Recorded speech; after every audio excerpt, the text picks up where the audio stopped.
ओशो के इस कहानी एपिसोड में आपका स्वागत है।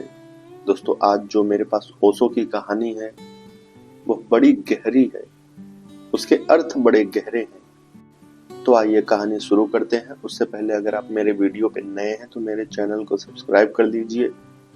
कहानी अच्छी लगेगी तो लाइक दीजिए और अपने दोस्तों के साथ शेयर कीजिए।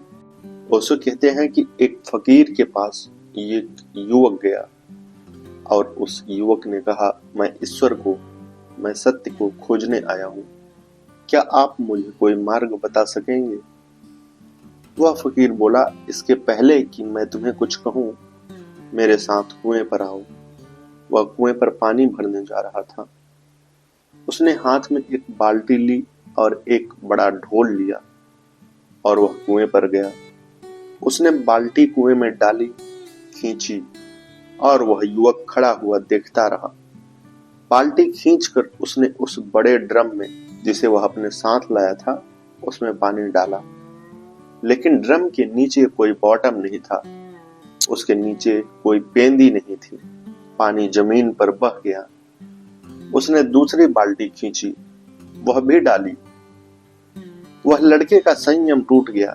उसने 1, 2, 3 बाल्टियां बहते देखा।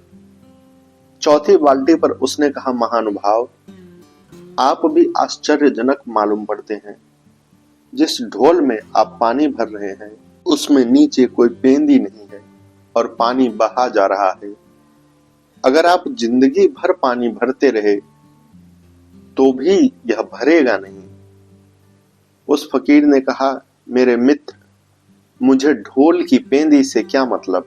मुझे पानी भरना है तो मैं ढोल के गले पर आंख गड़ाए हुए हूं, और जब गले तक पानी आ जाएगा तो मैं समझ लूंगा पानी भर गया। पेंदी से मुझे क्या लेना देना? युवक बड़ा हैरान हुआ इस उत्तर से। उस दिन चला गया। लेकिन रात उसने सोचा कि जो बात मुझे दिखाई पड़ रही थी सीधी और साफ थी। अंधे आदमी को भी पता चल जाती कि उस ढोल में पेंदी नहीं है, फिर वह उस फकीर को दिखाई नहीं पड़ी। यह बड़े आश्चर्य की बात है। इसमें जरूर कुछ न कुछ रहस्य होना चाहिए।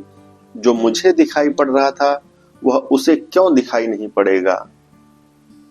वह वापस गया दूसरे दिन और उसने कहा कि मुझे माफ करें, मैंने अशिष्टता की। मैंने आपसे कहा कि जिस ढोल में पेंदी नहीं है उसमें पानी मत भरिए। लेकिन रात मैंने सोचा तो मुझे दिखाई पड़ा कि जो बात मुझे दिखाई पड़ रही थी, मैं जो कि बिल्कुल अज्ञानी हूं, तो क्या आपको दिखाई नहीं पड़ रही होगी?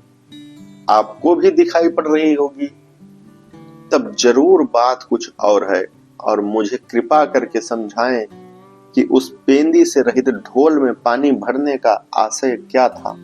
उस फकीर ने कहा कि ठीक हुआ कि तुम लौट आए, क्योंकि अक्सर जो लोग सत्य खोजने आते हैं उनके साथ पहला काम मैं यही करता हूँ, पेंदी रहित ढोल में पानी भरता हूँ। वे मुझे पागल समझकर वापस लौट जाते हैं और फिर कभी नहीं आते। लेकिन तुम लौट आए।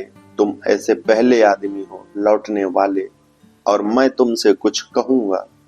मैं तुमसे ये कहूंगा कि तुम्हें यह तो दिखाई पड़ गया कि जिस ढोल में पेंदी नहीं है उसमें पानी नहीं भरा जा सकता, लेकिन तुम्हें यह दिखाई क्यों नहीं पड़ता कि तुम्हारा मन, जो इतना क्षुद्र है, उसमें आकाश जैसे विराट सत्य को नहीं भरा जा सकता। तुम्हें यह तो दिखाई पड़ गया कि जो बर्तन पानी भरने में समर्थ नहीं है उसमें पानी नहीं भरा जा सकता, लेकिन तुम्हें यह दिखाई क्यों नहीं पड़ता कि जो मन अभी सत्य को भरने में समर्थ नहीं है उसमें सत्य नहीं भरा जा सकता। लेकिन तुम वापस लौट आए हो तो तुमसे मेरी कुछ बात हो सकती है। सत्य की खोज तो छोड़ दो। जैसा कि तुमने मुझसे कहा था, पानी भरना बंद करो, पहले इसके भीतर पेंदी होनी चाहिए। वही मैं तुमसे कहता हूँ कि ईश्वर और सत्य की खोज तो छोड़ दो, पहले उस मन की फिक्र करो जो तुम्हारे भीतर है और जो सत्य की खोज करने जा रहा है। हम सारे लोग खोज करने निकल पड़ते हैं बिना इस बात को देखे हुए कि जो मन खोज करने जा रहा है वह कैसा है। पहली बात तो यह है कि मन बहुत सीमित बहुत क्षुद्र है और शब्दों की दीवार में बंद है और इसलिए सत्य को नहीं पा सकेगा। इसलिए मैं कहता हूं कि दीवार तोड़नी जरूरी है। धन्यवाद।